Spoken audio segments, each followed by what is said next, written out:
Del diamante al corredor de la muerte. La historia de Fabio Evelio Gómez. Capítulo 1. Un sueño truncado. Fabio Evelio Gómez nació en la República Dominicana, un país donde el béisbol es más que un deporte. Es una pasión que recorre las venas de su gente. Desde temprana edad, mostró un talento excepcional para el juego, destacándose en las ligas juveniles locales. Su habilidad con el bate y su destreza en el campo le valieron la atención de cazatalentos internacionales. A los 18 años, firmó un contrato con una organización de las grandes ligas de béisbol en Estados Unidos. Su llegada al país del norte fue un hito para su familia y su comunidad. Se estableció en Arizona, donde continuó su desarrollo en las ligas menores. Sin embargo, a pesar de su evidente talento, nunca logró ascender al equipo principal. Las razones de su estancamiento profesional son objeto de especulación.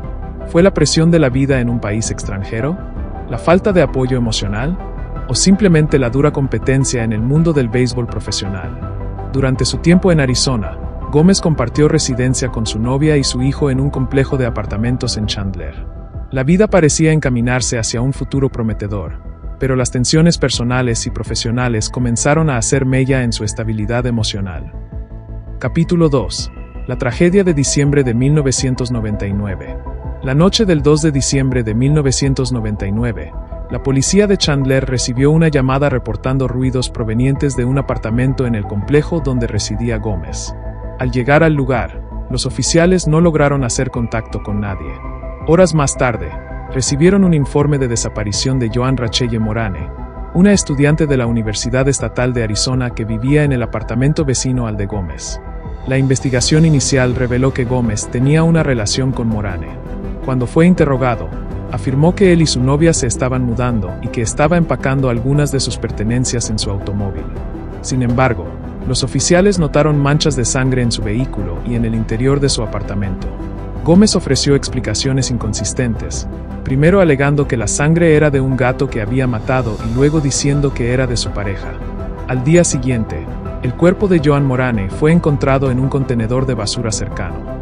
La autopsia determinó que la causa de su muerte fue un trauma contundente en la cabeza, consistente con los golpes de una pesa de metal. Además, se encontraron evidencias de agresión sexual. Las pruebas de ADN confirmaron que Gómez era el agresor. Capítulo 3. El juicio y la condena. En 2001, Gómez fue juzgado por el asesinato de Joan Morane. Durante el proceso, se representó a sí mismo, lo que generó preocupación entre los observadores legales. A pesar de las evidencias en su contra, Gómez insistió en su inocencia y negó las acusaciones de violación, alegando que la relación fue consensuada. El jurado lo declaró culpable de asesinato en primer grado y violación sexual. En 2003, fue condenado a muerte por inyección letal en el estado de Arizona.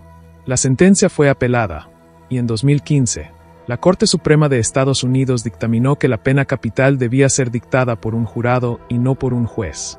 Como resultado, la sentencia de muerte fue anulada y el caso fue remitido a un nuevo juicio. En 2020, tras un nuevo juicio, la Corte Suprema de Arizona confirmó la sentencia de muerte para Gómez. Desde entonces, ha permanecido en el corredor de la muerte en una prisión de Texas, esperando su ejecución. Capítulo 4. La vida en el corredor de la muerte. La vida en el corredor de la muerte es una existencia de aislamiento y reflexión constante.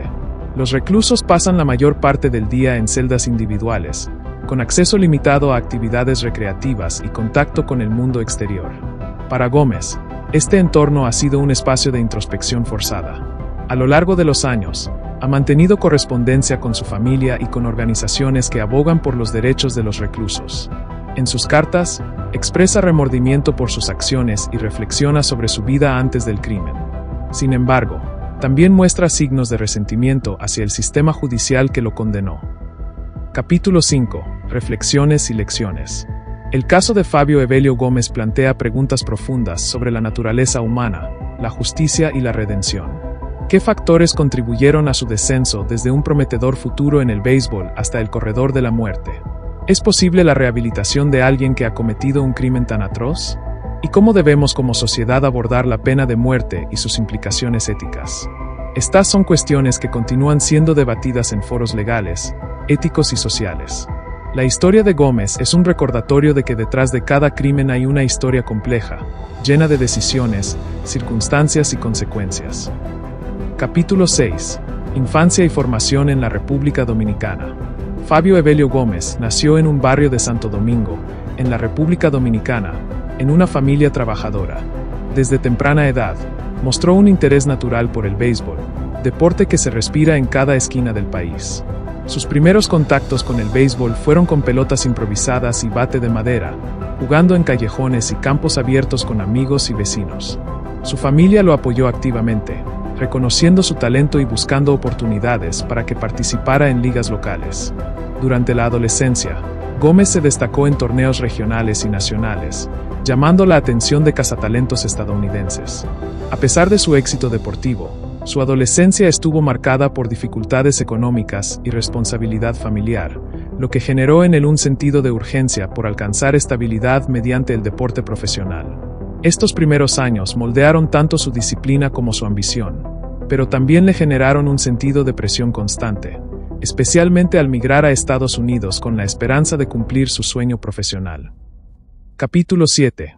Adaptación a la vida en Estados Unidos. Al llegar a Arizona, Gómez enfrentó un choque cultural significativo. La vida en las ligas menores era exigente y aislante. Entrenamientos intensos, viajes frecuentes y competencia constante por un lugar en el equipo principal. Dificultad para adaptarse al idioma, nuevas normas sociales y estilo de vida estadounidense. Separación de su familia y amigos cercanos, generando un sentimiento de soledad y estrés emocional. Durante este periodo, Gómez comenzó a experimentar frustraciones acumuladas, ya que su desempeño era bueno pero no suficiente para ascender rápidamente. Este estancamiento profesional comenzó a afectar su autoestima y relaciones interpersonales, aumentando su vulnerabilidad a decisiones impulsivas. Capítulo 8. Relaciones interpersonales y conflictos. Durante su tiempo en Arizona, Gómez mantuvo varias relaciones interpersonales complejas.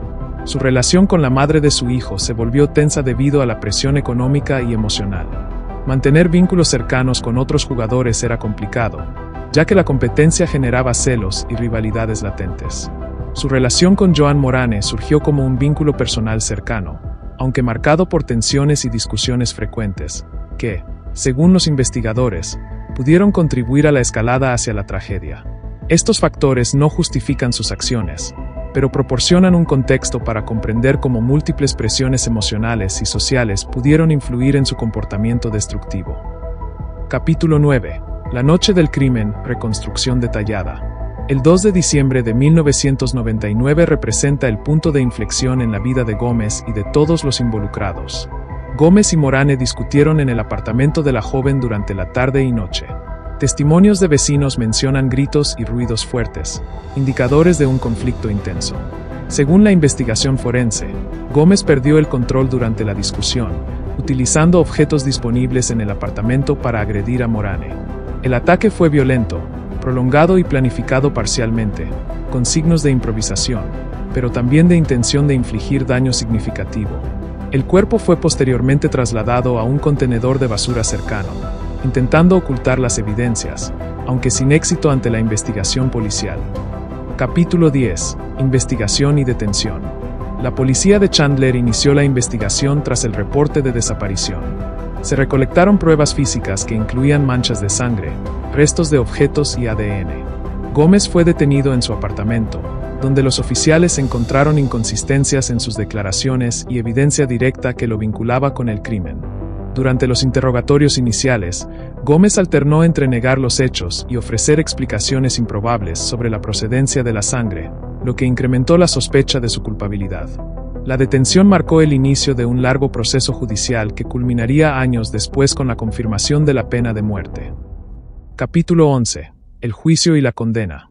El juicio de Fabio Evelio Gómez se convirtió en un caso de alta notoriedad, tanto por la brutalidad del crimen como por su trasfondo como deportista prometedor. Representación legal y estrategia de defensa. Gómez decidió representarse parcialmente, lo que complicó la defensa. Los abogados de oficio trataron de argumentar enfermedad mental y factores atenuantes, pero la evidencia física era contundente. Evidencia presentada. La Fiscalía presentó pruebas forenses que incluían ADN, restos de objetos utilizados en el crimen y testimonios de vecinos. Además, se documentaron comunicaciones entre Gómez y Morane que evidenciaban tensiones previas. Testimonios psicológicos. Expertos forenses describieron a Gómez como impulsivo, con tendencias antisociales y capacidad limitada para regular emociones violentas, lo que explicaba parcialmente la intensidad del ataque. Deliberación del jurado. Tras semanas de audiencias, el jurado concluyó que Gómez era culpable de asesinato en primer grado y agresión sexual, considerando la brutalidad y premeditación parcial como agravantes. Sentencia. En 2003, fue condenado a pena de muerte por inyección letal, con la sentencia posteriormente anulada y revisada tras apelaciones por cuestiones procesales. En 2020, la Corte Suprema de Arizona confirmó la pena capital, asegurando que Gómez permanecería en el corredor de la muerte hasta su ejecución. Capítulo 12. Vida en el corredor de la muerte. La experiencia de Gómez en el corredor de la muerte ha sido un proceso de aislamiento, introspección y adaptación forzada a un entorno extremo. Rutina diaria. Cada día transcurre entre horas en la celda, recreación limitada y visitas esporádicas del personal. La repetición constante de la rutina ha generado estrés crónico y episodios de ansiedad. Actividad educativa y reflexión. Para mantener la mente ocupada, Gómez ha dedicado tiempo a la lectura, escritura y estudio de derecho. Estas actividades le permiten reflexionar sobre su vida, el crimen cometido y las complejidades del sistema judicial. Interacciones limitadas. Mantiene comunicación mínima con otros internos, evitando conflictos y priorizando la supervivencia emocional. Solo establece vínculos con psicólogos, abogados y familiares, mostrando un comportamiento respetuoso pero distante. Estado psicológico. A lo largo de los años, Gómez ha mostrado signos de arrepentimiento parcial y reflexiona sobre las consecuencias de sus actos, aunque rara vez expresa remordimiento profundo por el sufrimiento infligido a la víctima. La tensión de esperar la ejecución genera ansiedad constante y presión emocional significativa. Capítulo 13. Impacto social y mediático. El caso de Fabio Evelio Gómez ha sido ampliamente cubierto por medios locales y nacionales, generando debates sobre múltiples aspectos legales, éticos y sociales. Interés mediático. La historia de un deportista prometedor convertido en asesino captó la atención de la prensa y del público, amplificando la percepción del crimen como un evento de gran notoriedad. Debate sobre la pena de muerte. Su caso ha sido citado en discusiones sobre la proporcionalidad del castigo, la efectividad del sistema penal y los derechos humanos de los reclusos. Reflexión social. El caso plantea preguntas sobre prevención del crimen, influencia de factores sociales y económicos, y cómo la presión profesional y personal puede desencadenar conductas destructivas. Legado como caso de estudio. Criminólogos y psicólogos forenses utilizan el caso de Gómez para analizar la relación entre frustración personal, impulsividad y violencia extrema, convirtiéndolo en un ejemplo paradigmático de la interacción entre talento, presión y tragedia. La historia de Fabio Evelio Gómez es, ante todo, un relato de contrastes extremos. Un joven con talento y oportunidades que se transforma en un asesino condenado a muerte, mostrando cómo la ambición, la presión personal y las decisiones fatales pueden converger en una tragedia irreversible. Su vida, que comenzó con sueños de gloria en los campos de béisbol de la República Dominicana, pasó por la lucha constante en las ligas menores de Estados Unidos, y finalmente desembocó en un corredor de la muerte. Simboliza un viaje doloroso y aleccionador sobre la fragilidad de la condición humana y la delgada línea entre éxito y desastre. 1. Reflexiones sobre la juventud y la presión social. El caso de Gómez nos obliga a reflexionar sobre cómo la juventud y la presión social interactúan en contextos de alta exigencia. La transición de un entorno familiar y comunitario a uno competitivo y exigente, como las ligas profesionales de béisbol en Estados Unidos, genera tensiones que no siempre se pueden manejar de manera saludable. La frustración de no alcanzar el nivel esperado, junto con la soledad y el aislamiento cultural, puede desencadenar respuestas emocionales extremas, como se evidenció en la conducta de Gómez. Este fenómeno no se limita al ámbito deportivo. Cualquier joven con talentos prometedores, pero sin apoyo emocional o recursos adecuados para gestionar el fracaso, puede enfrentarse a desequilibrios emocionales peligrosos. La sociedad, los familiares y las instituciones tienen un papel crucial en la detección temprana y la prevención de comportamientos destructivos antes de que escalen a actos de violencia extrema. 2. La brutalidad del crimen y sus implicaciones. El asesinato de Joan Morane, cometido por Gómez, no solo destaca por su violencia física y sexual, sino también por la manera en que refleja un colapso ético y moral del agresor. La agresión no fue un accidente ni un arranque momentáneo. Combinó impulsividad con elementos de planificación mínima, lo que evidencia un patrón de conducta deliberada. El impacto de este crimen se extiende más allá de la víctima y su familia. Genera un efecto en cadena que afecta a la comunidad local, los sistemas judiciales y la percepción pública sobre la seguridad y la justicia. La brutalidad del hecho también plantea cuestiones sobre cómo el entorno social y psicológico de un individuo puede contribuir a la escalada de violencia, y sobre la necesidad de intervenciones tempranas que puedan prevenir tragedias similares en el futuro.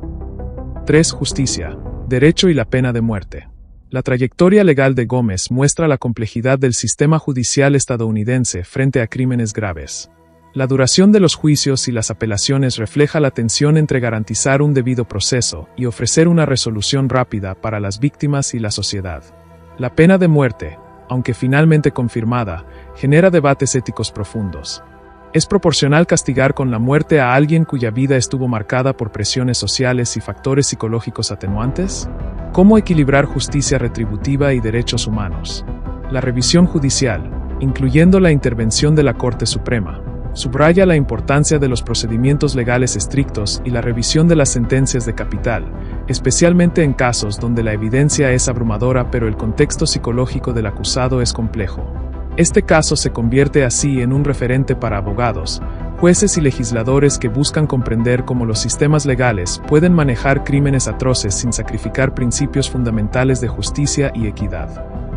4. Vida en el corredor de la muerte y adaptaciones psicológicas. La experiencia de Gómez en el corredor de la muerte representa un ejemplo extremo de adaptación humana. Su rutina diaria refleja una lucha constante entre supervivencia emocional y confrontación con la propia mortalidad. La educación, la lectura y la escritura funcionan como herramientas para mantener la mente activa y reflexionar sobre su pasado y sus decisiones. La correspondencia con familiares y psicólogos demuestra un intento de mantener vínculos y humanidad, incluso en condiciones de aislamiento extremo. La espera prolongada de la ejecución genera un estrés constante que afecta la salud física y mental, evidenciando los efectos psicológicos de la pena de muerte y el aislamiento prolongado. Este escenario ofrece una oportunidad única para el estudio de la psicología del recluso en pena capital, permitiendo a criminólogos y psicólogos forenses analizar cómo la mente humana responde a años de confinamiento y anticipación de la muerte. 5. Impacto mediático y social. El caso de Gómez, debido a su trasfondo deportivo y la brutalidad del crimen, ha sido ampliamente difundido por medios nacionales e internacionales. La cobertura mediática amplificó la percepción pública del caso, generando debates sobre la violencia, la responsabilidad individual y la pena de muerte. La historia de Gómez se convirtió en un ejemplo paradigmático de caída desde la promesa al crimen, que sigue siendo estudiado en análisis criminológicos, éticos y sociológicos. Las discusiones sobre prevención de delitos, educación emocional, apoyo social y rehabilitación se han intensificado a raíz de la notoriedad de este caso, convirtiéndolo en un punto de referencia para la sociedad y las instituciones. 6. Lecciones y reflexiones finales. El recorrido de Fabio Evelio Gómez, del diamante del béisbol al corredor de la muerte, deja lecciones complejas y profundas. 1. La fragilidad del talento frente a la presión social y personal. Incluso individuos con habilidades extraordinarias pueden sucumbir a la violencia cuando se combinan frustración, aislamiento y carencia de apoyo emocional. 2. La interacción entre factores psicológicos y sociales. El crimen no ocurre en el vacío. Siempre existen elementos de estrés, conflicto interpersonal y falta de recursos de afrontamiento que contribuyen a la tragedia. 3. El papel del sistema judicial y la sociedad.